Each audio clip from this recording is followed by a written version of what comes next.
What if I told you that millions of Americans are on the verge of receiving a significant boost to their Social Security benefits? The Senate has just approved a groundbreaking bill that could mean more money in your pocket every month, especially for retirees, widows, and public sector workers who've been unfairly penalized for years. With the 2025 COLA adjustment just weeks away, these changes couldn't come at a better time. How much will your payments increase? What does this mean for the future of Social Security? Stay tuned, because we're diving into everything you need to know about this life-changing update. Before we dive into the exciting details, make sure you hit that subscribe button and turn on the notification bell. Our channel is your go-to source for updates on financial news, Social Security, and all the information you need to stay ahead of the curve. Don't miss out on future updates. We're here to keep you informed and empowered. Let's start by understanding what makes this new bill so historic. Known as the Social Security Fairness Act, it aims to rectify decades of financial inequities faced by public sector workers, including teachers, firefighters, and police officers. These individuals, who dedicate their lives to serving their communities, often find themselves penalized under current Social Security rules. At the heart of the issue are two provisions: the Windfall Elimination Provision, WEP, and the Government Pension Offset, GPO. These rules reduce or completely eliminate Social Security benefits for individuals who also receive pensions from public sector jobs, where they did not contribute to Social Security. Imagine dedicating 30 or 40 years to public service, thinking you've built a secure retirement plan, only to find out that a significant portion of your Social Security benefits is slashed. For countless Americans, this isn't just a hypothetical scenario, it's their reality.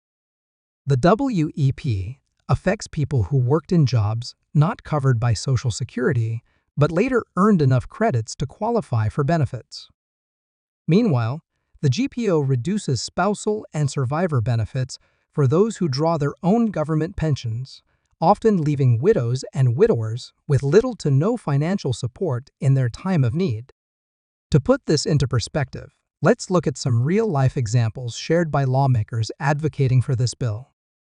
Senator Susan Collins, a key supporter of the legislation, recounted the story of a 72-year-old widow in her home state of Maine. After her husband passed away, this woman discovered that her Social Security widow benefits were reduced by 2/3 due to the GPO. Despite her years of careful financial planning, she was forced to return to work because she could no longer afford to stay retired. Similarly, Senator Bill Cassidy of Louisiana shared the story of a retired teacher who burst into tears in his office. She couldn't understand why the benefits she had counted on for her retirement were so drastically reduced, feeling as though she was being punished for dedicating her life to educating children. These stories highlight the urgency of repealing WEP and GPO. But addressing these issues isn't just about correcting past injustices, it's about ensuring a fair and equitable future for all Americans. The Social Security Fairness Act aims to do just that by eliminating these provisions and restoring benefits to millions of retirees and their families. Now, let's talk about the numbers. According to the Congressional Budget Office, repealing WEP and GPO would restore full Social Security benefits to approximately 2.8 million people. For many, this change would mean an immediate and significant increase in their monthly income. For example, a retired public school teacher who lost $500 a month due to WEP could see that money restored. Over the course of a year, that's an additional $6,000 money that could be used to pay for groceries, medical bills, or even a well-deserved vacation. Of course, changes of this magnitude come with financial implications. The Congressional Budget Office estimates that repealing these provisions would cost $196 billion over the next decade. Critics of the bill argue that this could hasten the insolvency of the Social Security Trust Fund, which is already projected to run out of reserves by 2033. If this happens, the program would only be able to pay about 79% of promised benefits. Senator Thom Tillis, one of the bill's most vocal opponents, has expressed concerns about these financial challenges. He argues that repealing WEP and GPO without addressing the broader solvency issues facing Social Security could have long-term consequences for the program. However, supporters of the bill, including Senator Sherrod Brown, counter that the cost of inaction is even greater. They point out that WEP and GP disproportionately harm vulnerable populations, including widows, widowers, and low-income retirees, many of whom are already struggling to make ends meet. This brings us to another critical component of the Social Security discussion, the Cost of Living Adjustment, or COLA. Every year, the Social Security Administration adjusts benefits to keep pace with inflation, ensuring that recipients can maintain their purchasing power as prices rise.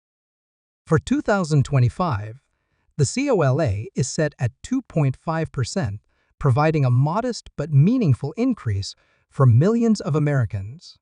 If you're wondering how this will affect your monthly payments, let's break it down. The average Social Security recipient currently receives about $1,800 per month. A 2.5% increase would add approximately $45 to their monthly check, or $540 over the course of a year. While this may not seem like a windfall, it can make a significant difference for those living on fixed incomes. But why is the 2025 COLA smaller than recent adjustments, such as the historic 8.7% increase in 2023? The answer lies in the economy. COLA is calculated based on the Consumer Price Index for urban wage earners and clerical workers, CPIW, which measures changes in the cost of goods and services. In 2023, skyrocketing inflation drove the COL to its highest level in decades. By contrast, inflation has cooled in recent months, resulting in a more moderate adjustment for 2025. For many retirees, however, even a modest increase can be a lifeline. Rising costs for essentials like healthcare, housing, and food continue to outpace overall inflation, leaving many older Americans struggling to cover their basic needs. Advocacy groups like the Senior Citizens League argue that the current method of calculating COLA doesn't accurately reflect the expenses faced by seniors. They've called for a shift to a different index, such as the Consumer Price Index for the elderly, CPIE, which would give greater weight to healthcare costs and other expenses that disproportionately affect older adults.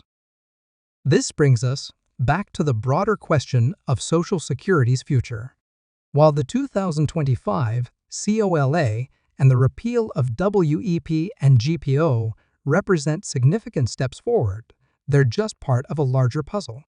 Policymakers must also address the program's long-term solvency to ensure that Social Security remains a lifeline for generations to come. One proposed solution is raising the payroll tax cap, which currently limits Social Security contributions to the first $160,200 of income. By increasing or eliminating this cap, higher earners would pay more into the system, generating additional revenue to support the program. Other ideas include gradually increasing the full retirement age, changing the way benefits are calculated, and introducing means testing for high-income retirees. These are complex and often controversial proposals, but they underscore the importance of tackling Social Security reform sooner rather than later. As Senator Sherrod Brown put it during a recent Senate debate, if we don't act now, the consequences will be felt by millions of Americans who depend on Social Security to make ends meet. For those currently receiving benefits, understanding these changes is crucial. Whether it's the immediate impact of the 2025 COLA or the potential benefits of repealing WEP and GPO, staying informed empowers individuals to plan for their financial futures effectively. For younger generations, the reforms offer reassurance that Social Security will be there when they need it, providing a critical safety net in an increasingly uncertain economic landscape. So, what's next? Now that the Senate has passed the Social Security Fairness Act, it moves to the House of Representatives for further consideration. If approved, the bill will then go to President Biden's desk for final signature. While the process isn't over yet, the overwhelming bipartisan support in the Senate is a promising sign. As we wrap up, let's take a moment to reflect on the bigger picture. Social Security isn't just a government program, it's a promise. It's a commitment to ensuring that no American has to face their later years in poverty. The Social Security Fairness Act and the 2025 COLA are steps toward fulfilling that promise. But there's still work to be done. How would an increase in Social Security benefits impact your life? Do you feel that the proposed changes address the challenges you faced? Share your thoughts in the comments below. We'd love to hear from you. And don't forget to hit that subscribe button and turn on notifications. By staying informed and engaged, you can play a role in shaping the policies that matter most to you and your family.